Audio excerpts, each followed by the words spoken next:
சமூகத்துல வந்து அவரை பாடி துதிக்கவும் தேவ சத்தத்தை கேட்கும் கர்த்தர் நமக்கு ஒரு பெரிய ஸ்லாக்கியத்தை கொடுத்திருக்கிறார். ஹல்லேலூயா.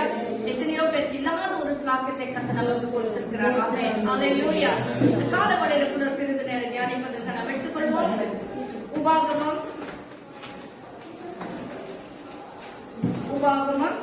4 அதிகாரம் 24 வசனம். Deuteronomy chapter 4 verse 24.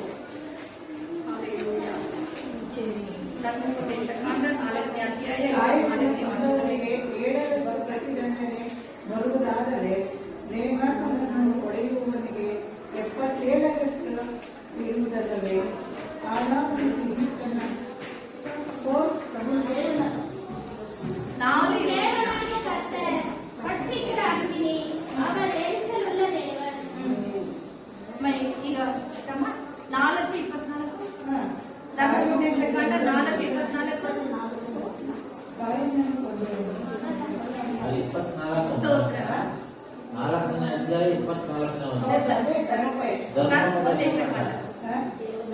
ಧರ್ಮೋಪದೇಶಕಾಂಡ. ಆ ಕಾಲದಲ್ಲಿ ನಾನು ಯೆಹೋವನಿಗೆ, ಕರ್ತನಾದ ಯೆಹೋವನೇ, ನೀನು ನನ್ನ ಮಹತ್ವವನ್ನು ಭುಜಬಲವನ್ನು ನಿನ್ನ ದಾಸನಿಗೆ ತೋರಿಸಲಾರಂಭಿಸಿದಿ. ನೀನು ನಡೆಸುವ ಈ ಮಹತ್ ಕಾರ್ಯಗಳಿಗೆ ಸಮಾನವಾದ ಕಾರ್ಯಗಳನ್ನು ಆಕಾಶದಲ್ಲಾಗಲಿ ಭೂಮಿಯಲ್ಲಾಗಲಿ ಬೇರೆ ಯಾವ ದೇವರು ನಡೆಸಬಲ್ಲನು? ನಿಮ್ಮ ದೇವರಾದ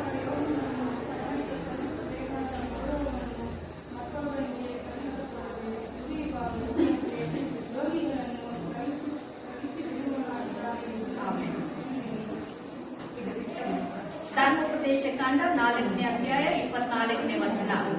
தமிழ்ல நாம் வாசித்தோம். நம்முடைய தேவன் எப்படிப்பட்ட தேவன்?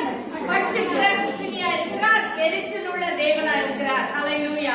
நம்முடைய தேவன் பட்சிக்கிற அக்கினியா இருக்கிறார். அது மட்டுமல்ல, எபிரேயர் 12 அதிகாரம் 29 வசனம். எபிரேயர் 12 அதிகாரம் 29 வசனம் கூட வாசிங்க.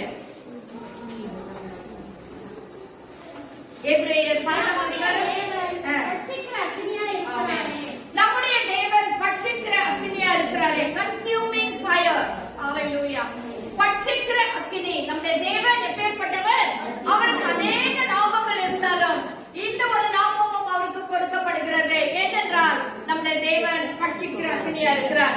இந்த பட்சிக்கிற அக்கினி என்று சொல்லும்போது நம்மை பட்சித்து போடுகிற ஒரு அக்கினி அல்ல, நம்மை நாசப்படுத்துகிற ஒரு அக்கினி அல்ல. இந்த அக்கினிக்கு சில காரியங்கள் உண்டு. அதான் இந்த காலவழியில் உங்களோடு நான் பகிர்ந்து கொள்ள விரும்புகிறேன். அதாவது பழைய ஏற்பாட்டில் நம்ம பார்க்கும்போது யாத்திராகமம் 19 அதிகாரம் 18 வசனம். எக்ஸோடஸ் 19:18. விமோசன காண்ட 19 அத்தியாயம் 18 வசனம்.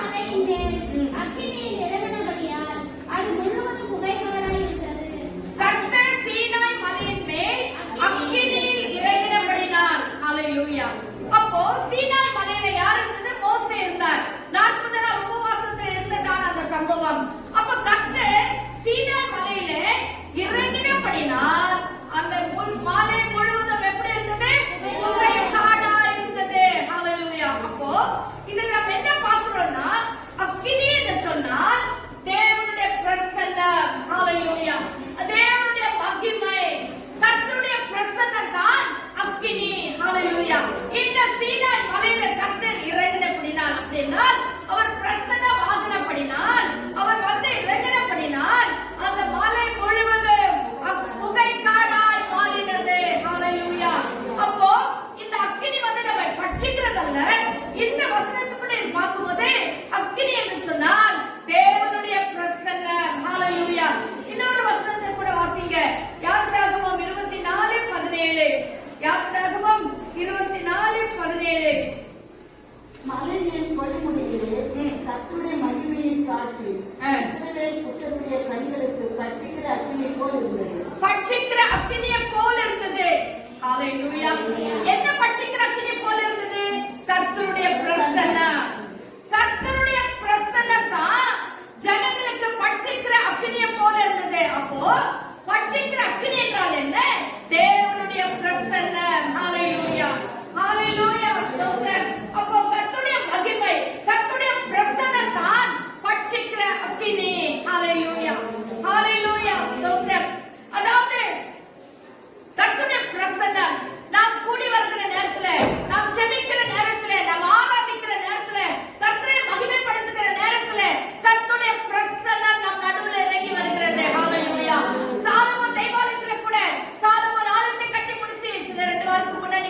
கேட்டீங்க. கர்த்தருடைய மகிமை சாலமோன் தேவாலயத்துல முழுதுமா நிரம்பிச்சுன்னு சொல்லி பார்க்கிறோம். எப்படி நிரம்பிச்சு? ஒரு புகை போல வெறும் புகை வர முடியாது. அது ஒரு பட்சிக்கிற அக்கினியாகத்தான் இருக்கும். அந்த அக்கினி வரும்போது எதுக்காக வந்தது தெரியுமா? அந்த பழைய செலுத்தினதான பலிகள் எல்லாம் ஏற்றுக்கொள்ளும்படியாய் பட்சிக்கும்படியா வந்தது. அப்ப நாம் கூடி வருகிற நேரத்துல கர்த்தருடைய பிரசன்னம் வருகிறது எதற்காக என்று சொன்னால், ஹalleluya, நாம் ஜெபிக்கும்போது ஆவியானவர் கடந்து வருகிறாரே, அவர் பட்சிக்கிற அக்கினியை போல, ஒரு அக்கினியை போல அவருடைய பிரசன்னத்தை நம் நடுவில் கொடுக்கிறார் அல்லவா? எதற்காக என்று சொன்னால் நமக்குள்ளே காணப்படுகிற வேண்டாத காரியங்களை மாற்றும்படியா. ஹalleluya. என்னென்னலாம் தேவ சமூகத்துல unaccepted, அதாவது ஏற்றுக்கொள்ளப்படாத காரியங்கள் என்னெல்லாம் நம்ம வாழ்க்கையில் உண்டோ அவைகள் எல்லாம் பட்சிக்கும்படியாய் தேவ பிரசன்னம் கடந்து வருகிறது. ஹalleluya. கர்த்தருடைய பிரசன்னம் வந்த உடனே சில நேரத்துல ஒரு நடுக்கம் வருகிறது. சில நேரத்துல கண்கள் இருந்த தாரத்தாரியா கண்ணீர் வருகிறது. சில நேரத்துல ஒரு அனல் போல காணப்படுகிறது. சில நேரத்துல சில் என்று ஒரு உணர்வு நமக்குள்ளே காணப்படுகிறது. சில நேரத்துல ஒரு பயம் ஏற்படுகிறது. ஏன் இப்படிப்பட்ட காரியங்கள் தெரியுமா? அவருடைய பிரசன்னம் இறங்கி நமக்குள்ளே கிரியை செய்கிறார். ஹalleluya. அந்த அக்கினி தான் கர்த்தருடைய அக்கினிமயமா இருக்கிற பிரசன்னம் தான் நம் நடுவுல வரும்போது தான் நமக்கு இப்படிப்பட்ட காரியங்கள் நடக்கிறது. அப்படியானால் நமக்குள்ள அந்த அக்கினி கிரியை செய்து கொண்டே இருக்கிறது. ஏன் நாம் அழுகிறோம்? ஏன் நாம் ஒரு அனல் போல ஃபீல் பண்ணுகிறோம்? ஏன் நமக்குள்ள ஒரு நடுக்கம்? சிலர் சொல்றாங்க அந்த நடுக்கத்தை கண்ட்ரோல் பண்றதுக்கு ரொம்ப நேரம் ஆச்சுன்றாங்க சிலர். ஏன்? ஆவியானவர் கடந்து வந்து நமக்குள்ள இருக்கிற வேண்டாத காரியங்களை எல்லாம் மாற்றி நம்மை ஒரு சுத்திகரித்து தேவனுக்கு ஏற்றதான ஒரு பாத்திரமா நம்மை மாற்றுகிற நேரம்தான் ஆவியானவருடைய பிரசன்னம். ஹalleluya. அந்த பிரசன்னம் தான் பட்சிக்கிற அக்கினி. ஹalleluya. ஹalleluya. சுத்திகரிக்கப்படுகிறதான நேரம். எப்போ நம்ம சுத்திகரிக்கப்படுகிறோம்? அவனுடைய பிரசன்னம் வரும்போதுதான். ஹalleluya. கர்த்தருடைய மகிமையோடு கூட ஒரு பிரசன்னம் இறங்குவதுதான் நாம் சுத்திகரிக்கப்படுகிறோம். ஹalleluya.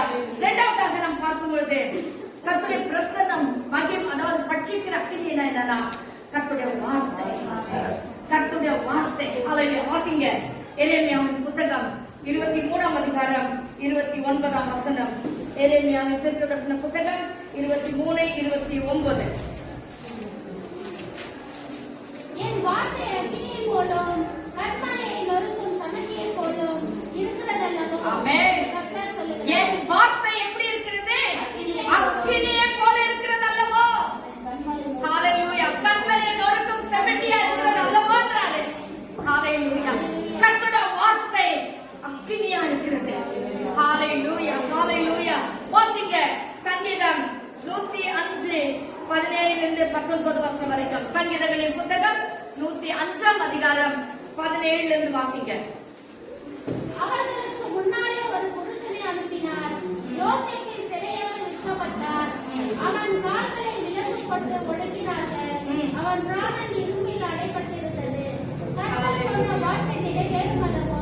அவருடைய வசனம் அவனை உடனிட்டது. கர்த்தர் சொன்ன வார்த்தை நிறைவேறும் அளவோ. யாருக்கு? யோசேப்புக்கு. கர்த்தர் என்ன சொன்னார் யோசேப்புக்கு? தரிசனத்துல சொன்னார், சொப்பனத்துல சொன்னார். என்ன சொன்னார்? உன்னை நான், அதாவது சில கயிறு கட்டுகளை காண்பித்து சூரியனை சந்திரனை பார்த்து 12 நட்சத்திரங்களை காட்டி இவர்கள் எல்லாரும் உன்னை வணங்குவார்கள் என்று சொல்லி சொப்பனத்தை காட்டினார்.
கர்த்தருடைய சொன்னார், அவனை அனுப்பினார், எல்லாம் நடந்தது. ஆனா அந்த வார்த்தை, கர்த்தருடைய வார்த்தை நிறைவேறுகிற வரைக்கும் என்ன நடந்ததா?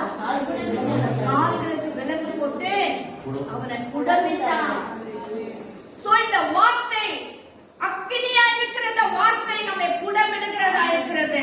ஹalleluya. அக்கினி நாம் இவ்வளவு நாள் நினைச்சிருந்தோம் பட்சிக்கிற அக்கினி, பட்சிக்கிற அக்கினி அது பாவிகளுக்கு என்று சொல்லி இல்ல. இது ஒவ்வொரு கர்த்தருடைய பிள்ளைக்கு உரிதான வார்த்தை இது. ஹalleluya. இந்த யோசேப்பை போல அநேக நம்முடைய வாழ்க்கையில நிறைய நேரத்துல, நிறைய சந்தர்ப்பத்துல, நிறைய சூழ்நிலையில நாம் என்ன செய்கிறோம்? கர்த்தருடைய வார்த்தை நமக்குள்ள நிறைவேறுகிற வரைக்கும் பல பாடுகளுக்குள்ளாய் கடந்து செல்ல வேண்டியது அவசியமா இருக்கிறது. பல உபத்திரங்களுக்குள்ளாய் கடந்து செல்ல வேண்டியது அவசியமா இருக்கு. ஹalleluya. இந்த வார்த்தை யோசேப்புக்கு கர்த்தர் கொடுத்த வார்த்தை நிறைவேறுகிற வரைக்கும் கர்த்தர் அவரை குடமிட்டார். ஹalleluya. கர்த்தர் அவரை சோதித்தார். அதுதான் கர்த்தருடைய வார்த்தை, அக்கினியா இருக்கிற கர்த்தருடைய வார்த்தை.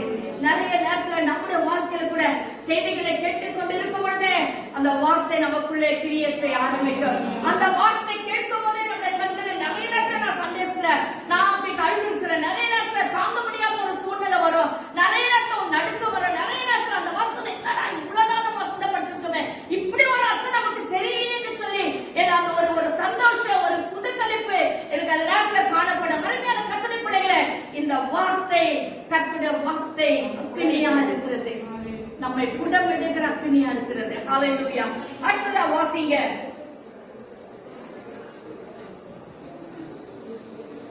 உபாகமம் 4 அதிகாரம் 20 வசனம். ಉಪಾಗಮಂ 4 ಅಧಿಕಾರಂ 20 ವಚನಂ.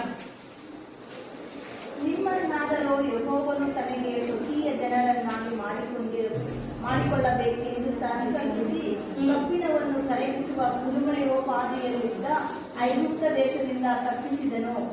ಆ ಸಂಕಲ್ಪ ಈಗ ನೆರವೇರಿತಲ್ಲ.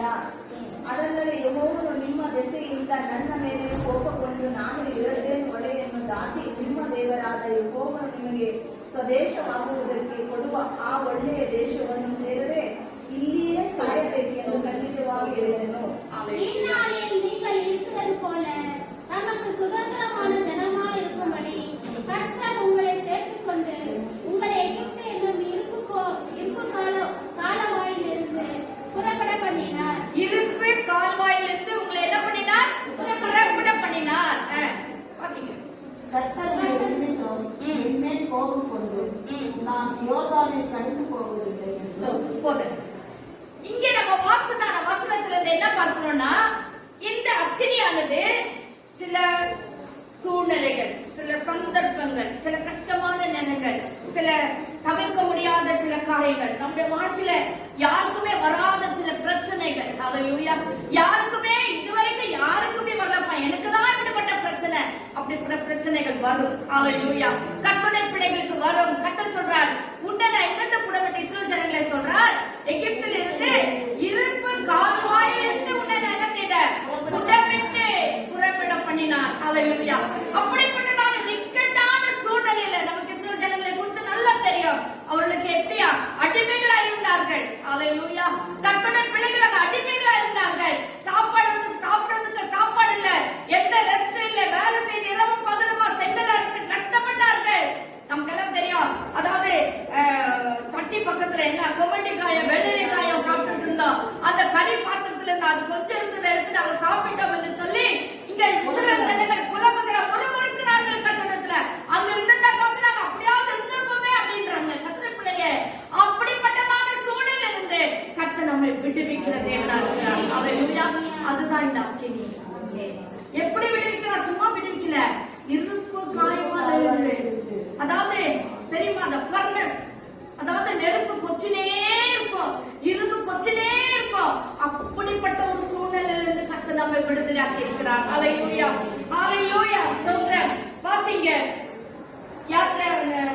ஆதியாகமம் 22 அதிகாரம் 1-2 வசனம்.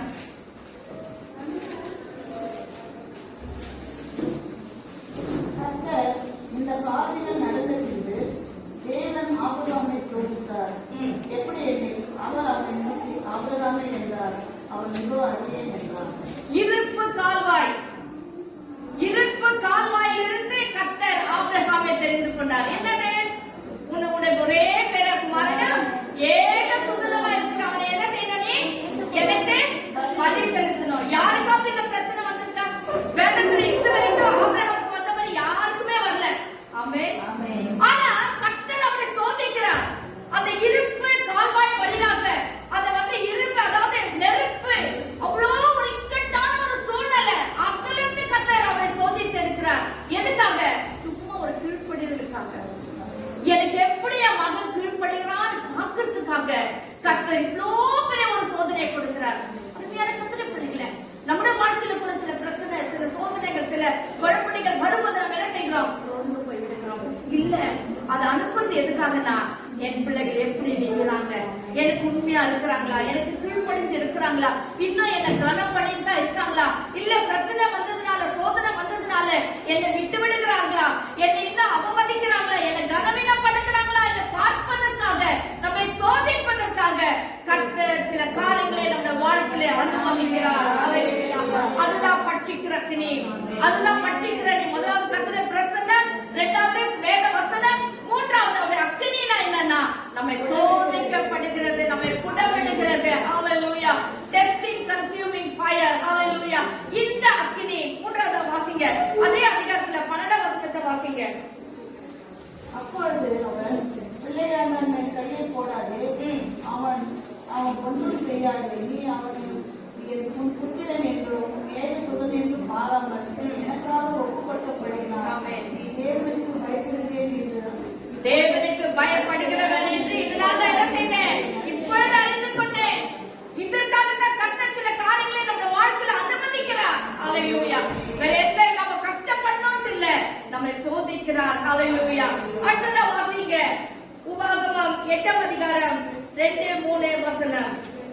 உபாகமம் 8ஆம் அதிகாரம் 2-3 வசனம். தேவனாகிய கர்த்தர் உன்னை சிறுமைப்படுத்தும்படிக்கும் நம்முடைய கட்டளைகளை நீ கைக்கொள்வாயோ கைக்கொள்ள மாட்டாயோ என்று அவர் உன்னை சோதித்து உன் இருதயத்தில் உள்ளதை நீ அறியும்படிக்கும் உன்னை இந்த 40 வருஷம் அளவும் வனாந்தரத்திலே நடத்தி வந்த எல்லா வழியையும் நினைப்பாயாக. ஆமென். எவ்வளவு வருஷம் நடத்தினாரா? 40 வருஷம் நடத்திருக்காரு. அப்போ எவ்வளவு ஒரு கஷ்டம். நம்ம எல்லாம் பாத்தீங்கன்னா 2 நாள் 3 நாள் 1 நாள் பிரச்சனைகள்லாம் நம்ம எல்லாம் ஒண்ணு இல்லாம போயிடும். ஆனா இஸ்ரவேல் ஜனங்களை 40 வருஷம் நடத்தினார். எதற்காக நடத்தினார்? வாசிங்க, ஸ்டார்டிங்ல இருந்து வாசிங்க. உன் தேவனாகிய கர்த்தர் உன் தேவனாகிய கர்த்தர் உன்னை சிறுமைப்படுத்தும்படிக்கும் தம்முடைய கட்டளைகளை நீ கைக்கொள்வாயோ இல்லையோ என்று பார்க்கும்படிக்கு அவர் உன்னை சோதித்து. ஹalleluya. இந்த அக்கினியானது என்ன செய்கிறது? நாம் கர்த்தருக்கு கீழ்ப்படிகிறோமா என்று சோதிக்கிறது. நாம் கஷ்டமான சூழ்நிலையில கர்த்தருடைய வார்த்தைக்கு செவி கொடுக்கிறோமா என்று நம்மை சோதிக்கும்படியாய் கர்த்தர் இஸ்ரவேல் ஜனங்களை 40 வருஷமாய் வனாந்தரத்திலே நடத்தினார். ஹalleluya. சோ இந்த அக்கினி என்ன செய்கிறது? நம்மை சோதிக்கிறது. ஹalleluya. நம்மை சோதித்து நம்மை ஒரு சுத்த பொன்னாக மாற்றுகிறது. ஹalleluya. அடுத்தது வாசிங்க, அதே உபாகமம் 13ஆம் அதிகாரம் 1 இருந்து வாசிங்க. உபாகமம் 13ஆம் அதிகாரம் 1 இருந்து 3 வரைக்கும். ಯಾವ ಪ್ರವಾದಿಯಾಗಲಿ ಕನಸು ಕಂಡವನಾಗಲಿ ನಿಮ್ಮ ಮಧ್ಯದಲ್ಲಿ ಬಂದು ನಿಮಗೆ ಗೊತ್ತಿಲ್ಲದ ಇತರ ದೇವರುಗಳನ್ನು ಸೂಚನೆ ಮಾಡಿ ಈ ದೇವತೆಗಳನ್ನು ಅವಲಂಬಿಸಿ ಸೇವಿಸೋಣ ಎಂದು ಬೋಧಿಸುತ್ತಾ ಬೋಧನೆಯನ್ನು ಸ್ಥಾಪಿಸುವುದಕ್ಕೆ ಒಂದು ಅದ್ಭುತವನ್ನಾಗಲಿ ಮಹತ್ ಕಾರ್ಯವನ್ನಾಗಲಿ ತೋರಿಸಿಕೊಡುತ್ತೇನೆಂದು ಹೇಳಲು ಅವರು ಹೇಳಿದಂತೆಯೇ ನಡೆದರೂ ನೀವು ಅವನ ಮಾತಿಗೆ ಕಿವಿಗೂಡಬಾರದು. ನಿಮ್ಮ ದೇವರಾದ ಯೆಹೋವನು ಇರುವ ಸಂಪೂರ್ಣ ಹೃದಯದಿಂದಲೂ ಮನಸ್ಸಿನಿಂದಲೂ ತನ್ನನ್ನೇ ಪ್ರೀತಿಸುವವರು ಹೌದೋ ಅಲ್ಲವೋ ಎಂಬುದನ್ನು ತಿಳಿದುಕೊಳ್ಳುವುದಕ್ಕೆ ನಿಮ್ಮನ್ನು ಪರೀಕ್ಷಿಸಿದ್ದಾನೆ. ஆமென். எப்படி நம்ம எதுக்காக சோதிக்கிறாரா பாருங்க.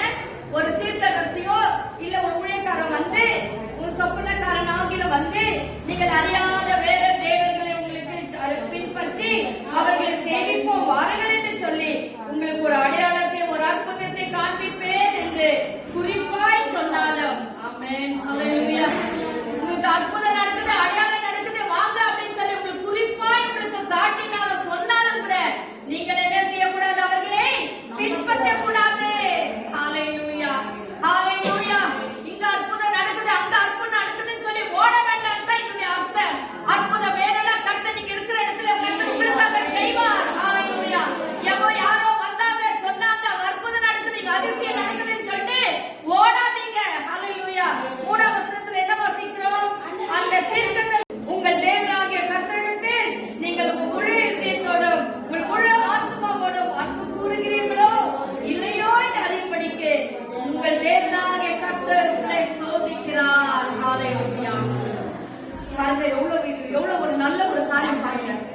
இந்த நாட்களில நடந்து கொண்டிருக்கிற காரியம் என்ன?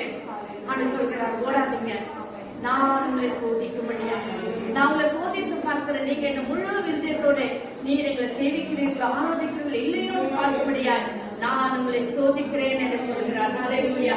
வாசிங்க நியாயாதிபதிகள், நியாயப்பிரமாணம் 2ஆம் அதிகாரம் 20 இருந்து 23 வசனம் வரைக்கும். நியாயாதிபதிகள் 2ஆம் அதிகாரம் 20 இருந்து 23 வரைக்கும். ಆದ್ದರಿಂದ ಯೆಹೋವನ ಕೋಪವು ಇಸ್ರಾಯೇಲರ ಮೇಲೆ ಉರಿಯುತ್ತಿತ್ತು. ಆತನು ಈ ಜನರ ಪಿತೃಗಳಿಗೆ ನಾನು ಕೊಟ್ಟ ನಿಬಂಧನೆಯನ್ನು ಇವರು ಕೈಕೊಳ್ಳಲಿಲ್ಲ, ನನ್ನ ಮಾತಿಗೆ ಕಿವಿಗೂಡಲಿಲ್ಲ. ಹೀಗಿರುವುದರಿಂದ ಯೆಹೋಶುವನು ಸಾಯುವ ಮೊದಲು ಹೊರಡಿಸದೆ ಬೆಟ್ಟ ಜನಾಂಗಗಳಲ್ಲಿ ನಾನು ಒಂದನ್ನಾದರೂ ಹೊರಡಿಸಲಿಲ್ಲ. ஆகையால் கர்த்தர் இஸ்ரவேலின் மேல் கோபமுண்டவராகி, இந்த ஜனங்கள் தங்கள் பிதாக்களுக்கு நான் கற்பித்த என் உடன்படிக்கையை மீறி எதற்காக கர்த்தர் கோபம் கொண்டார்? எதற்காக கர்த்தர் கோபம் கொண்டார்? 19 வசனம் வாசிங்க. நியாயாதிபதி மரணமடைந்த உடனே அவர்கள் திரும்பி அந்நிய தேவர்களை நியாயாதிபதி மரணம் அடைந்த உடனே ஜனங்கள் என்ன செய்தார்கள்? அந்நிய தேவர்களை சேவிக்க ஆரம்பித்தார்கள். ஹல்லேலூயா. அந்நிய தேவர்களை சேவித்து பணிந்து கொள்ளவும் தங்கள் பிதாக்களை பார்க்கிலும் கேடாய் நடந்து தங்கள் பிதாக்களை பார்க்கிலும் கேடாய் நடந்து தங்கள் கீர்த்திகளையும் தங்கள் முரட்டாட்டமான வழியையும் விடாதிருப்பார்கள். பாத்தீங்களா? இதற்காக கர்த்தர் என்ன செய்கிறார்? இஸ்ரவேல் மேல் கோபம் உண்டவராகி, அந்த ஜனங்கள் தங்கள் பிதாக்களுக்கு நான் காண்பித்த என் உடன்படிக்கை மீறி என் சொல்லை கேளாதே போனபடினால் கர்த்தர் என்ன சொல்றார்? வாசிங்க. மறித்து பின் வைத்து போன ஜாதிகளில் ஒருவரையும் நான் இனி அவர்களுக்கு முன்பாக துரத்தி விடாதிருப்பேன். அவர்கள் பிதாக்கள் கர்த்தரின் வழியை கவனித்தது போல அவர்கள் அதில் நடக்கும்படிக்கு அதை கவனிப்பார்களோ இல்லையோ என்று அவர்களை கொண்டு இஸ்ரவேலை சோதிப்பதற்காக அப்படி செய்வேன் என்றார். ஆமென். பாத்தீங்களா? கர்த்தர் நம்மை சோதிக்கிறவர். எதனால? ஹல்லேலூயா. நம்மை சோதிக்கிறவர். ஸ்தோத்திரம். இதுவும் நல்ல ஒரு காரியம். 2 நாளாகமம் 32ஆம் அதிகாரம் 31 வசனம் வாசிங்க. 2 நாளாகமம்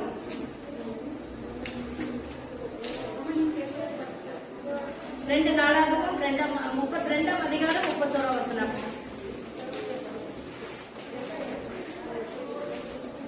32, 31. எசேக்கியா ராஜாவை எழுதுகிறார். தன் பிதாக்களோட நித்திரை அறிதல் கொண்டு அவனுக்கு தாவீது வம்சத்தாரில் நல்லது 32:31 ஆகிலும் பாபிலோன் பிரபுக்களின் ஸ்தானாதிபதிகள் தேசத்திலே நடந்த அற்புதத்தை கேட்க அவனிடத்திற்கு அனுப்பப்பட்ட விஷயத்தை அவன் இருதயத்தில் உண்டான எல்லாவற்றையும் அறியும்படி அவனை சோதிக்கிறதுக்காக தேவன் அவனை கைவிட்டார். அவன் இருதயத்தில் இருக்கிற எல்லாவற்றையும் அறியும்படிக்கு அவனை சோதிக்கும்படி கர்த்தர் அவனை கைவிட்டார். ஹல்லேலூயா. எசேக்கியா பத்தி நமக்கு எல்லாருக்கும் நல்லா தெரியும். அவனை கைவிட்டார். எதற்காக? கொஞ்ச நாள் அவன் என்னை எப்படி பின்பற்றுகிறான், என்னை எப்படி அவன் ஆராதிக்கிறான், என்னை எப்படி மகிமைப்படுத்துறான் சோதிக்கும்படியாய் கர்த்தர் அவனை கைவிட்டார். சோ உங்களுடைய வாழ்க்கையில நான் பார்க்கும்போது இக்கட்டான சூழ்நிலைகள், சில தவிர்க்க முடியாத காரியங்கள், சில நெருக்கமான நேரங்கள் வரும்பொழுது நம் கர்த்தரை எப்படி பின்பற்றுகிறோம், கர்த்தருக்கு நாம் எப்படி கீழ்ப்படுகிறோம், கர்த்தரை நாம் எப்படி மனம் பண்ணுகிறோம்ன்றத பார்க்கும்படியாய் அறிந்து கொள்ளும்படியாய் கர்த்தர் அது வசனத்துல வாசிக்கிறோம். என்னை கனம் பண்ணுகிறார்களோ இல்லையோ, என் வார்த்தைக்கு கீழ்ப்படுகிறார்களோ இல்லையோ என்று அறியப்படிக்க கர்த்தர் சில சூழ்நிலைகளை நம்ம வாழ்க்கையில் அனுமதிக்கிறார். ஹல்லேலூயா. எதற்காக? நம்மை சோதிக்கும்படியாய். சோதனை என்ன? சோதனைனா வேற. இது அக்னி மூலமாய் சோதிக்கப்படுகிறது. அப்ப நம்ம சுத்த பொண்ணா விழுங்குறோமா, நல்ல விசுவாசியா நம்ம விழுங்குறோமா, நல்ல ஒரு கர்த்தருடைய பிள்ளையா விழுங்குறோமா இல்லையா என்று பார்ப்பதற்காக கர்த்தர் நம்மை சோதிக்கிறார். வாசிங்க ஏசாயாவின் புத்தகம் 48ஆம் அதிகாரம் 10ஆம் வசனம். ஏசாயா 48:10. ஏசாயா 48:10.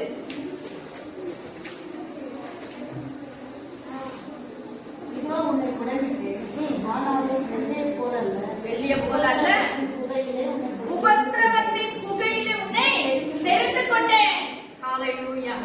நாம் ஒவ்வொருவரை கர்த்தர் உபத்திரவத்தின் குகையிலிருந்து கர்த்தரை தெரிந்து கொண்டிருக்கிறார். ஹல்லேலூயா. வெளியே போல இல்ல, அதை விட மேலாக. ஆமென்.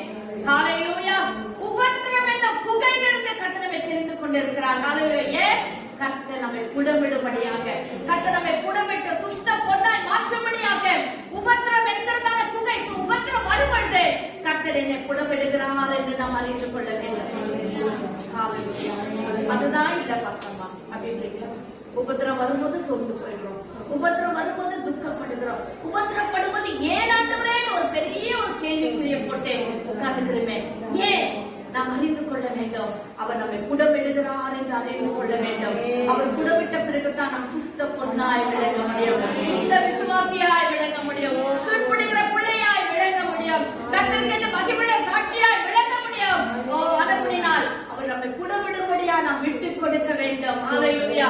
உபத்திரம் வருகிற நேரத்தில் நாம் சோர்ந்து போக வேண்டாம். உபத்திரம் வரும்போது நாம் கேள்வி கேட்க வேண்டாம். பிரச்சனைகள் வரும்போது அதை எதிர்கொண்டு செல்ல வேண்டாம். பாஸ்டர் எப்போ சொல்வார், we are the problem solvers என்று சொல்லி, எந்த பிரச்சனை வந்தாலும் அதை சால்வ் பண்ணுகிறவர்கள் தான் கர்த்தருடைய பிள்ளைகள்.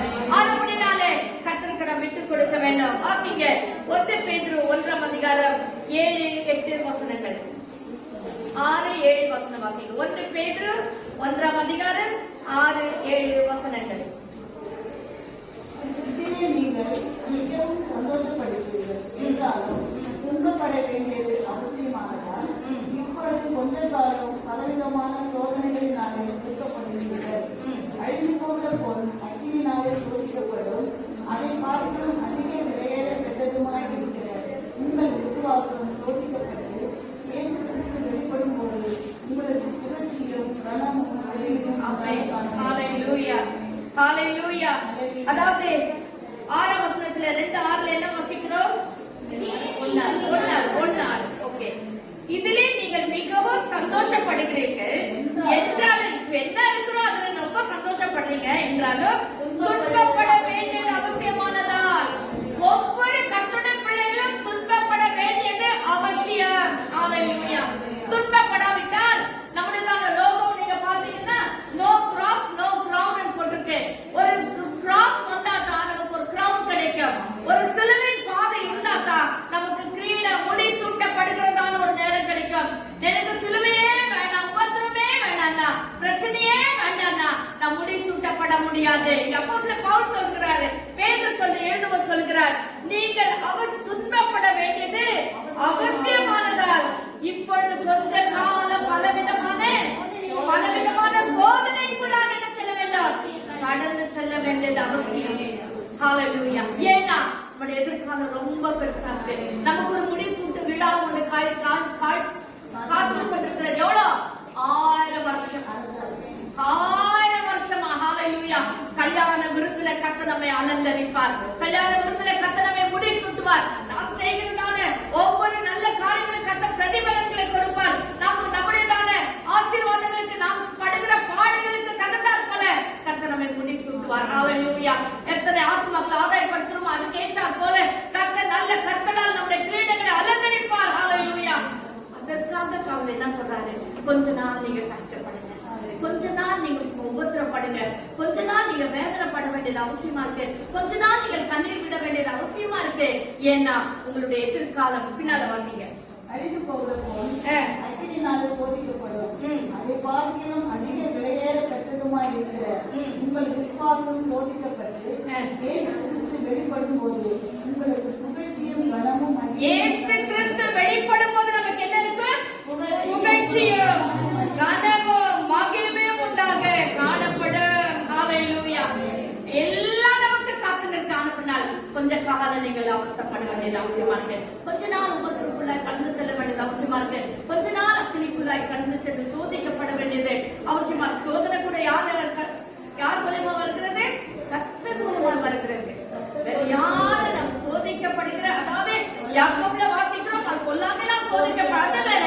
ஆனா ஒவ்வொரு கர்த்தருடைய பிள்ளைகளையும் கர்த்தர் தான் நம்மை சோதித்து அக்கினி, அதாவது எங்க குகையிலிருந்து, உபத்திரத்தின் குகையிலிருந்து கர்த்தர் நம்மை தெரிந்து கொள்கிறார். உபத்திரமான குகைக்குள்ள நம்ம கடந்து சென்று நம்மை சோதித்து நம்மை பரிசுத்தப்படுத்தி சுத்திகரித்து நம்ம எடுத்துக்கொள்கிற. ஏன்னா நம்முடைய எதிர்காலம் பெருசா இருக்கு. ஹல்லேலூயா. அங்கே நமக்கு புகழ்ச்சியும் கனமும் மகிமையும் உண்டாக காணப்படும். ஹல்லேலூயா. ஸ்தோத்திரம், ஸ்தோத்திரம், ஸ்தோத்திரம். அவரை நீங்கள் காணாமல் இருந்தோம், அவருக்கு அன்பு கூறுவீர்கள். இப்பொழுது அவரை தரிசியாமல் இருந்தோம், அவருக்கு விசுவாசம் வைத்து சொல்லி முடியாததும் மகிமையால் நிறைந்ததுமாய் இருக்கிற சந்தோஷம் உள்ளவர்களாய் களி கூர்ந்து உங்கள் விசுவாசத்தின் பலனாகிய ஆத்தும ரட்சிப்பை அடைகிறீர்கள். ஹalleluya. என்ன அருமையான வசனம் பாத்தீங்களா?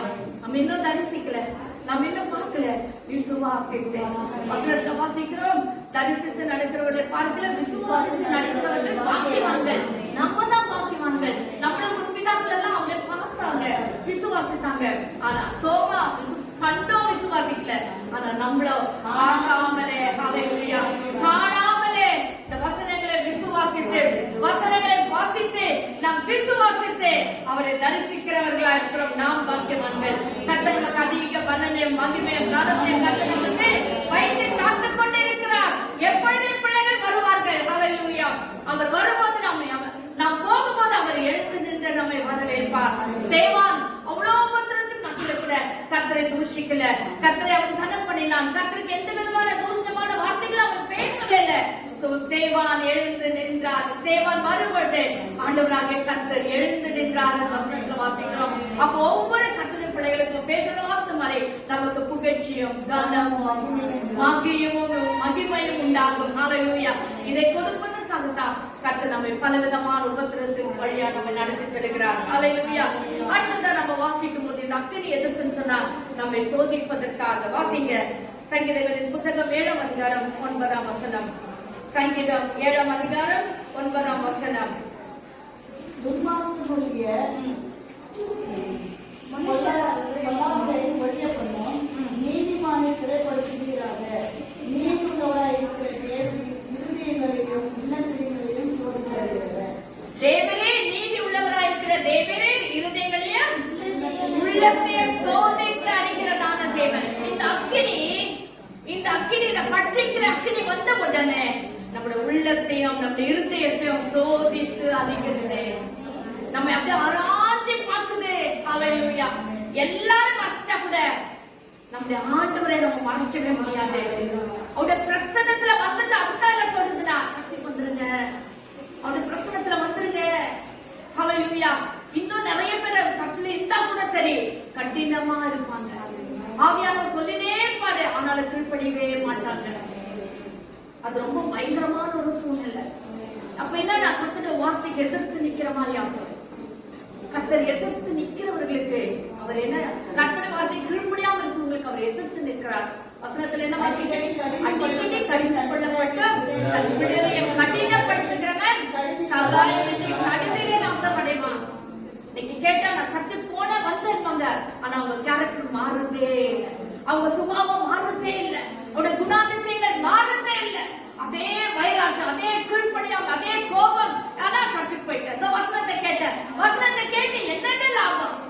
சர்ச்சில் உட்கார்ந்து மற்றவங்களுக்கு இடத்துல இருக்கிறத விட சும்மா இனி வராம இருக்கிறத மேல சில நேரத்துல ஜபத்துல கண்ண மூடுறதுல, ஜபத்தால கண்ண துறக்கிறதுல, பாட நேரத்துல பாடுறதுல, வேடிக்கை பார்த்துக்கிட்டு எழுந்து போய்க்கிட்டு வந்துக்கிட்டு இப்படிப்பட்ட சூழ்நிலையில நாம் எங்க உள்ளத்தை கடினப்படுத்துறாங்க. கர்த்தர் இருக்கிற அந்த பிரச்சனை இருக்குங்கிற பயமே இல்லாம போகுது. கர்த்தருடைய பிள்ளைகள் அப்படி இல்லவே இருக்கக்கூடாது. கர்த்தருடைய பிள்ளைகள் தேவ சமூகத்துல வரும்போது கர்த்தருடைய பிரச்சனை இருக்குன்னு சொல்லிட்டு நம்ம கொஞ்சம் பயத்தோடு இருக்கணும். யாருக்கும் பயப்பட வேண்டாம், அக்கம் பக்கத்துக்கு பயப்பட வேண்டாம், பாஸ்டருக்கு பயப்பட வேண்டாம், யாருக்கும் பயப்பட வேண்டாம். என் ஆண்டவராகிய கர்த்தர் இங்க இருக்கிறார். ஹalleluya, ஹalleluya. கர்த்தருடைய பிரசன்னம் இங்க இருக்கு. அது எப்பேற்பட்ட பிரசன்னம்? பட்சிக்கிற அக்கினியா இருக்கிற பிரசன்னம். அந்த பிரசன்னம் இங்க இருக்குதுன்ற ஒரு பயம் நமக்குள்ள காணப்பட வேண்டாம். அந்த பிரசன்னம் எதுக்கு வருது தெரியுமா? நம்மை சோதிப்பதற்காக, நம்மை ஆராய்ச்சி பார்க்கும்படியா. தாவீது சொல்லுகிறார், ஆண்டவரே நீர் என்னை ஆராய்ந்து பாரும் ஆண்டவரே. ஆண்டு சமூகத்துல உட்கார்ந்து கெஞ்சுகிறார் 15ஆம் சங்கீதத்துல, என்னை நீர் ஆராய்ந்து பாரும், வேதனை உண்டாக்க வழியை நிறுத்தி உண்டோ என்று பாரும் ஆண்டவரே என்று சொல்லுகிறார். அந்த அக்கினியின் பிரசன்னத்துக்குள்ளே இருந்து கொண்டு என்னை ஆராய்ந்து பாரும் ஆண்டவரே, என்னை சோதித்து பாரும் ஆண்டவரே, உம்மை வேதனை உண்டாக்குற வழிகள் என்னிடத்துல வேண்டாம் சுவாமி என்று சொல்லி தாவீது ஜெபிக்கிறார். ஆத்மத்திலே பிள்ளைகளே, அந்த பிரசன்னத்துல வரும் பொழுது நாம் பயத்தோடு இருக்க வேண்டும். சிலர் அப்படியே கண்ணை மூடிடுவாங்க. எப்படிங்க தூக்கம் வரும்? கர்த்தர் என் பக்கத்துல இருக்கிறாருன்னு தெரிஞ்சா தூக்கம் எப்படி வரும்? அந்த ஒரு பயம் இருந்தா நம்ம கண்ணை மூடுறதுக்கு எப்படி வரும்? ஹalleluya. எங்கேயோ யோசனை எங்க வரும், எப்படி வரும்? நமக்கெல்லாம் பயம் கிடையாது. கர்த்தர் என்னோடு கூட இருக்கிறார், அவர் பட்சிக்கிற அக்கினியா இருக்கிறார். அந்த அக்கினி பிரசன்னத்தை என் கூட இருக்கின்ற பயமே இல்லை இந்த நாட்களில். நிறைய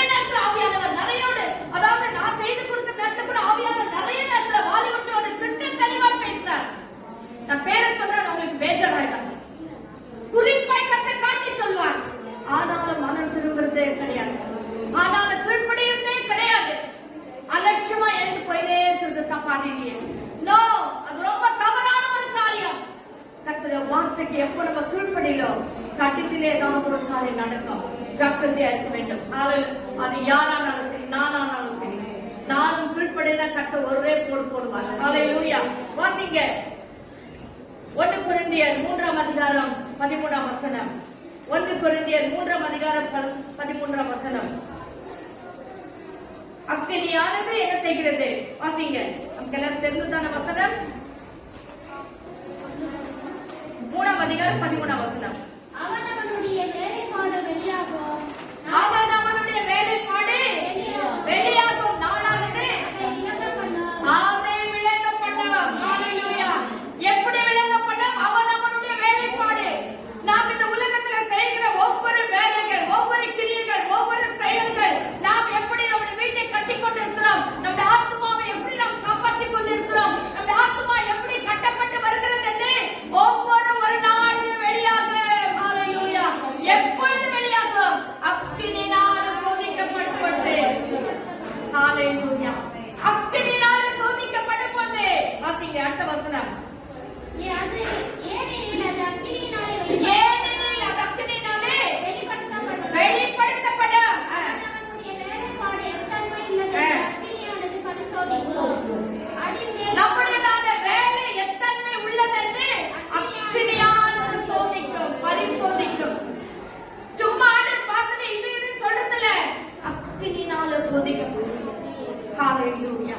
நம்முடைய வேலைப்பாடு, உலகத்துல வாழ்கிற ஆவிக்குரிய வாழ்க்கை, ஒவ்வொரு நாளும் நடமாடுகிற காரியங்கள், பேசுகிற காரியங்கள், செயல்படுகிற காரியங்கள் எல்லாமே எத்தன்மை உள்ளதென்று அக்கினியானது சோதிக்கும். ஹalleluya. இந்த அக்கினியிலிருந்து நாம் தப்பித்துக் கொள்ளவே முடியாது. கர்த்தருடைய பிரசன்னம். ஹalleluya. ஹalleluya. சும்மா நம்ம நின்னா போதும், கர்த்தருடைய பிரசன்னம் உள்ள போச்சுன்னா போதும். இப்போ பாருங்க, எக்ஸ்ரே, அப்புறம் என்னன்னு சொல்றீங்க, அப்புறம் லேசர், இன்னும் டெக்னாலஜி ரொம்ப வளர்ந்துச்சு. நான் சைட்ல போறதுல எக்ஸ்பீரியன்ஸ் இல்லாதனால எனக்கு அவ்வளவு தெரியல. இதுவே லேசரே உள்ள என்ன ஆகுதுன்றத காட்டி கொடுத்துட்டு, எக்ஸ்ரேவே எலும்பு எங்க உடைஞ்சிருக்கு, என்ன இருக்கு, என்ன ஏன்னு காட்டி கொடுத்துட்டு, அந்த பிரசன்னத்தை நான் கீழே இறங்கினா, அவருடைய மகிமையின் பிரசன்னம் இறங்கினா. ஹalleluya. ஹalleluya. ஹalleluya. ஸ்தோத்திரம். அந்த மகிமையின் பிரசன்னம் இறங்கினா உள்ளத்தை முழுவதுமா டாக்டர் வாட்டர் வரைக்கும் எக்ஸ்ரே எடுத்துற கத்திரப்புளே. திருவிருந்துல வரும்பொழுது அலட்சியமாய் வருது. திருவிருந்துல வரும்போது கொஞ்சம் கூட பயம் இல்லாத திருவிருந்து எடுக்கிறது. கர்த்தர் உன்னை சோதித்துக் கொண்டே இருப்பார். அவர் அக்கினியின் பிரசன்னம் வந்தவுடனே உன்னை முழுவதுமாய் அப்படியே சோதிக்கப்பட்டு விடுவார். ஹalleluya. ஹalleluya. எல்லாரும் மறைச்சிடலாம், ஆனா கர்த்தரை மறைக்கவே முடியாது. கர்த்தரை மறைக்கவே முடியாது. அவருடைய அக்கினியின் பிரசன்னத்துக்கு முன்னால எதையும் நாம் மறைக்கவே முடியாது. ஹalleluya. ஒப்புரவாகினால் உனக்கு ஆசீர்வாதம், ஒப்புரவாகாவிட்டால் உனக்கு அதுக்கேற்ற சாபம் வரும். ஜாக்கிரதையா இருப்போம். கர்த்தருடைய சமூகத்துல வரும்போது பயத்தோடு நடுக்கத்தோடு நாம் காணப்படுவோம். நம்முடைய ஆண்டவர் பட்சிக்கிற அக்கினியா இருக்கிறார். ஹalleluya. வாசிங்க சங்கீதம் 11ஆம் அதிகாரம் 5ஆம் வசனம். சங்கீதம் 11ஆம் அதிகாரம் 5ஆம் வசனம். கர்த்தர் நீதிமானை சோதித்தருகிறார். துன்மார்க்கரையும் கொடுமையின் பிரியமுள்ளவரையும் அவருடைய உள்ளம் இருக்கிறது. கர்த்தர் நீதிமானை என்ன செய்கிறார்? சோதித்து அறிகிறார். ஹalleluya. கர்த்தர் நீதிமானை தான் சோதித்து அறிகிறார். துன்மார்க்கனையும் துன்மார்க்கரையும் கொடுமையின் பிரியமுள்ளவரையும் அவருடைய உள்ளம் இருக்கிறது. உள்ளம் வெறுக்கிறது. யாரு? துன்மார்க்கனையும் கொடுமை செய்கிறவனையும் உள்ளம் வெறுக்கிறது. ஆனா நீதிமானையோ கர்த்தர் சோதிக்கிறார். ஏன் தெரியுமா? அவரை இன்னும் பரிசுத்தத்தின் மேல் பரிசுத்தம் அடையாய் நீதி செய்கிறவன் இன்னும் கொஞ்சம் நீதி செய்யட்டும். ஏன்னா பிரதிபலன் நிறைய இருக்கு. அது மகிமையா கனத்தையும் புகழ்ச்சியை கொடுக்கிற ஒரு பிரதிபலனாய் கர்த்தர் வைத்து காத்து கொண்டு இருக்கிறார். அதனால பரிசுத்தம் உள்ளவன் இன்னும் கொஞ்சம் கூட பரிசுத்தமாகட்டும், இன்னும் கொஞ்சம் பிரதிபலன் கொடுக்கலாம். நீதி செய்கிறவன் இன்னும் கொஞ்சம் நீதி செய்யட்டும். அசுத்தம் உள்ளவன் இன்னும் அசுத்தம். அதை பத்தி யாரும் வெறுக்கிறதே இல்லை, அதை வெறுக்கிறார். ஆனா நம்மையோ கர்த்தர் இன்னும் கொஞ்சம் கூட பரிசுத்தத்தின் மேல் பரிசுத்தம் அடைந்து தேவனுக்கு ஏற்ற பரிசுத்தம் வரைக்கும். ஹalleluya. கர்த்தருக்கு ஏற்ற பரிசுத்தம் வரைக்கிற வரைக்கும். ஹalleluya. அதாவது ஏதோக்கு ஜெபித்தான், கர்த்தரோடு நடந்தான், கர்த்தரோடு பேசினான், இடைப்பட்டான். அவருக்கு ஏற்ற பரிசுத்தம் வந்த உடனே கர்த்தர் எடுத்துக்கொண்டு போய்விட்டார்.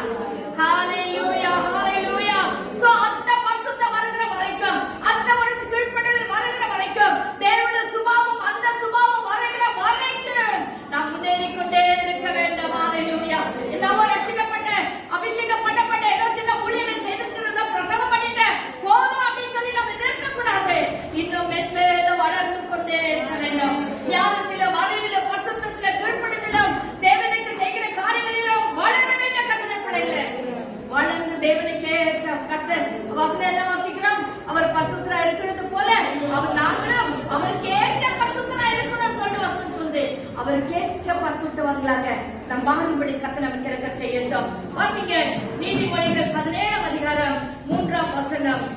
நீதிமொழிகள் 17 அதிகாரம் 3 வசனம்.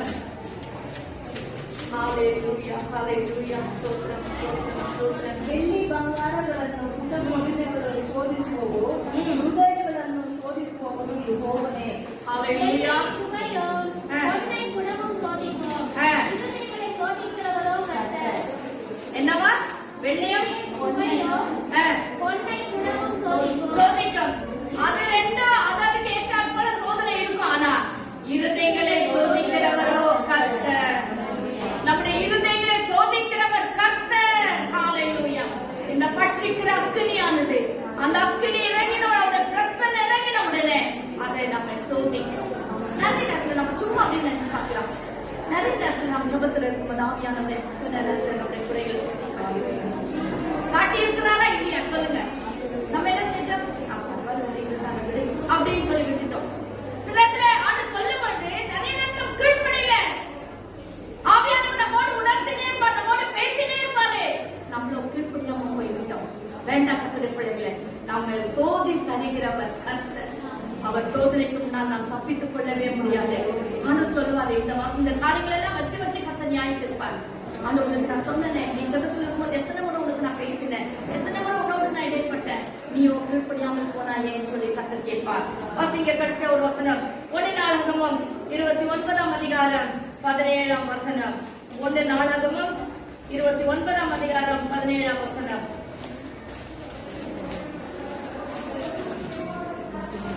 1 நாளாகமம் 29 அதிகாரம் 17 வசனம். நீர் இருதயத்தை சோதித்து உத்தம குணத்தில் பிரியமாய் இருக்கிறீர் என்பதை அறிவேன். ஆமென்.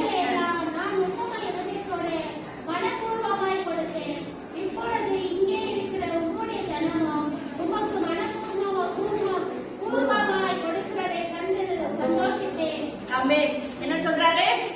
என் இருதயத்தை சோதித்து அறிகிறவர் எனக்கு நல்லா தெரியும்.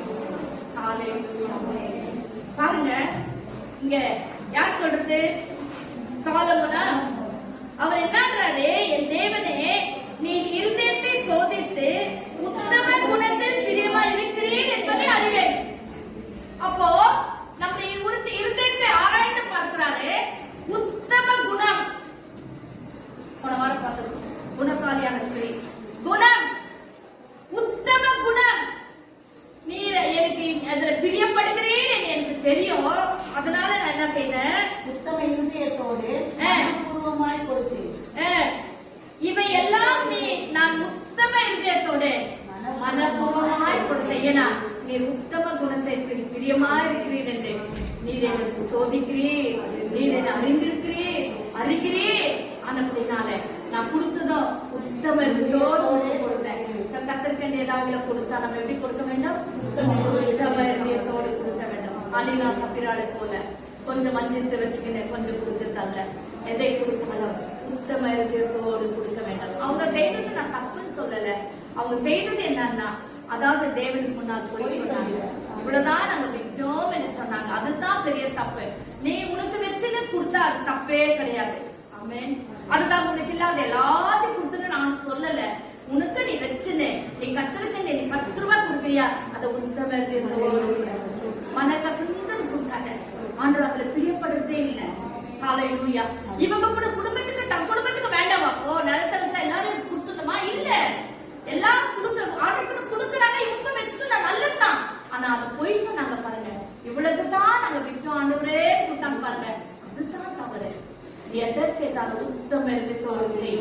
ஆனப்படினால் நான் அப்படி செய்த கர்த்தாவே, என் ஜனங்களும் அப்படித்தான் செய்தாங்க. ஹalleluya ஹalleluya. என்ன வாசிக்கிறோம் அங்க? இப்பொழுது இங்கே இருக்கிற உடைய ஜனமும் உமக்கு மனப்பூர்வமாய் கொடுக்கிறதை கண்டு சந்தோஷித்தேன். ஹalleluya. நான் செய்த மாதிரியே என் ஜனங்களும் செய்தாங்க கர்த்தாவே. அப்படியே அவர் சந்தோஷப்படுகிறார். அப்போ நம்ம இருதயத்தை சோதித்து பார்க்கிறவர், உத்தம இருதயத்தை விரும்புகிறவர் நம்முடைய தேவனாக இருக்கிறார். நம்ம எல்லாரும் கண்டு முடிச்ச ஹalleluya ஹalleluya ஹalleluya. கர்த்தாவே உமக்கு நன்றி நன்றி சுவாமி நன்றி ஆண்டவரே ஹalleluya. ஒரு நிமிடம் எல்லாரும் கண்களை மூடி ஜெபிக்கலாமா?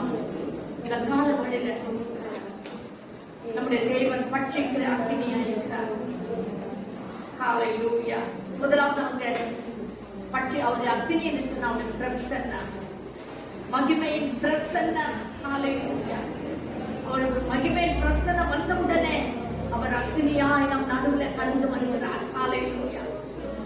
ஹalleluya. ஹalleluya. ஹalleluya. இந்த காலவெளியில கூட மகிமையின் பிரசன்னம் நம் நடுவில் கடந்து வந்திருக்கிறது. ஹalleluya. கர்த்தருடைய பிள்ளைகளே, உன்னை ஆசீர்வதிக்கும்படியா, உன்னை குணப்படும்படியா, உன்னை பலப்படுத்தும்படியா, கண்ணீரை துடைக்கும்படியா அவருடைய பிரசன்னம் கடந்து வந்திருக்கிறது. மோசே சீனாய் மலையில கடந்து வந்த மோசேயோடு இடைப்பட்டபடியாய் கர்த்தருடைய பிரசன்னத்தில் அக்னியாய் இறங்கினார். ஹalleluya. ஹalleluya. ஹalleluya. ஸ்தோத்திரம் ஸ்தோத்திரம் ஸ்தோத்திரம். ஹalleluya. என் தேவனே உமக்கு நன்றி ராஜா. வார்த்தை என்கிறதான அவருடைய அக்னி அனுப்புகிறார். ஹalleluya. ஹalleluya. அக்னி நம்மை புடமிடுகிறதா இருக்கிறது. அக்னி நம்மை குகை உபத்திரத்தின் குகைக்குள்ளாய் கடத்தி செல்கிறது. ஏனென்றால் நம்மை புடமிடும்படியாய், நம்மை சுத்த பொன்னாய் மாற்றும்படியாய் பிரச்சனைகள் வரும்போது, யாருக்கும் வராத ஒரு சூழ்நிலைகள் வரும்போது நீ சோர்ந்து போகாத கர்த்தருடைய பிள்ளையே. என் வாழ்க்கையில ஏன் இப்படிப்பட்ட காரியம் என்று சொல்லி துக்கப்படாத, வேதனைப்படாத. உன்னை கர்த்தர் சோதித்து உன்னை புடமிட்டு உன்னை சுத்த பொன்னாக மாற்றி விரும்புகிறார். சுத்த பொன்னாக மாற்றி விரும்புகிறார். ஹalleluya. ஹalleluya. இஸ்ரவேல் ஜனங்களை போல வழி நிமித்தம் மனமடி மடிந்தார்கள் என்று சொல்லி பார்க்கிறது போல நீ வழி நிமித்தம் மனமடி மடியாதபடி, வழி நிமித்தம் நீ சோர்ந்து போகாதபடி, உன்னுடைய வாழ்க்கையை தொடரும்படியாய், உன் ஆவிக்குரிய வாழ்க்கையை தொடரும்படியாய் இந்த காலவெளியில பரிசுத்த ஆவியானவர் நம் ஒவ்வொருவரை பலப்படுத்திக் கொண்டிருக்கிறார். ஹalleluya. ஹalleluya. ஹalleluya. நன்றி நன்றி நன்றி ராஜா. என் தேவனே உமக்கு நன்றி ராஜா. ஸ்தோத்திரம் ஸ்தோத்திரம் ஸ்தோத்திரப்பா. நேற்று மீண்டும் எந்த மாறாத ஜீவனுள்ள பிதாவே, இந்த அருமையான காலவெளிக்கு நன்றி ராஜா. ஆண்டவரே, பட்சிக்கிற அக்னியா இருக்கிற நீர் எவ்விதமாய் கர்த்தாவே எங்கள் வாழ்க்கையில ஒவ்வொருடைய வாழ்க்கையிலும் ஆண்டவரே நீர் கர்த்தாவே நடத்தி எங்களை ஆசீர்வதித்து வருவதற்காக நன்றி ராஜா. ஒவ்வொரு நாளும் புடமிட்டு நீர் உத்தம குணமுள்ளவர்களை விரும்புகிறேன். ஆண்டவரே, நீதிமானுடைய இதயத்தை சோதித்து அறிகிறேன். ஆண்டவரே, அக்னி அந்த சீனாய் மலையில இறங்கினது போல ஒவ்வொரு நாளும் நாங்கள் தனிமையா ஜெபிக்கும் போதும் எங்கள் குடும்பங்களிலும் எங்கள் ஆராதனையிலும் மகிமையின் பிரசன்னம் இறங்கி கர்த்தாவே ஒவ்வொருவரை பலப்படுத்தி எங்களை தாங்கி நடத்தும்படியா உடைய கரத்தில் அர்ப்பணிக்கிறோம். ஆண்டவரே, தொடர்ந்து இந்த பிரசன்னங்களோடு கூட இருக்கட்டும். ஆண்டவரே, இப்பொழுது நாங்கள் பரிந்து பேசுகிற ஜெபத்துக்குள்ள கடந்து செல்லும் பொழுது கூட இந்த மகிமையின் பிரசன்னங்கள் நடுவில் இருக்கட்டும். எங்கள் ஒவ்வொருவரையுமே காத்துக்கொள்ள வழிநடத்தும். செய்தி கேட்கிற ஒவ்வொரு ஜனங்களோடு உடைய கிருபை இருக்கட்டும், இந்த பிரசன்னம் இருக்கட்டும். ஆண்டவரே, ஆவியானவர் தொடர்ந்து நீ நடத்துவீராக. ஒவ்வொருவரோட பேசும் ஆண்டவரே. அடிக்கடி கடந்து கொள்ளப்பட்டும் தன் புடரை கடிதப்படுத்துகிற சகாயமனை சடதில நாசில் மடைவான்னு சொல்லி இருக்கிறது. அப்படிப்பட்ட நிலைமைகள் ஒருவருக்கும் வராதபடிக்கு இந்த வார்த்தைக்கு நாங்கள் கீழ்ப்படிய ஆண்டவரே உமக்கு பயந்து ஜீவிக்க ஆஸ்த வசனங்களிலே என் ஜனங்கள் என்னை கீழ்ப்படுகிறார்களோ இல்லையோ என்று பார்க்கும்படியாய் நான் சோதித்தேன், நான் இப்படி நடத்தினேன் சொல்லுகிறேன். அப்படிப்பட்ட சூழ்நிலையில கூட உமக்கு பயந்து ஆபிரகாமை போல உமக்கு கீழ்ப்படிந்து கர்த்தாவே வாழும்படி கர்த்தர் கிருபை தாரும். எங்கள் எல்லாரும் தாழ்த்தி அன்பின் கரத்தில் ஒப்புக் கொடுக்கிறோம். துதிகரமாகி மேல நாங்கள் உமக்கே செலுத்துகிறோம். இயேசுவின் நாமத்தில் ஜெபிக்கிறோம் எங்கள் ஜீவனுள்ள பிதாவே. ஆமென் ஆமென். ஹalleluya.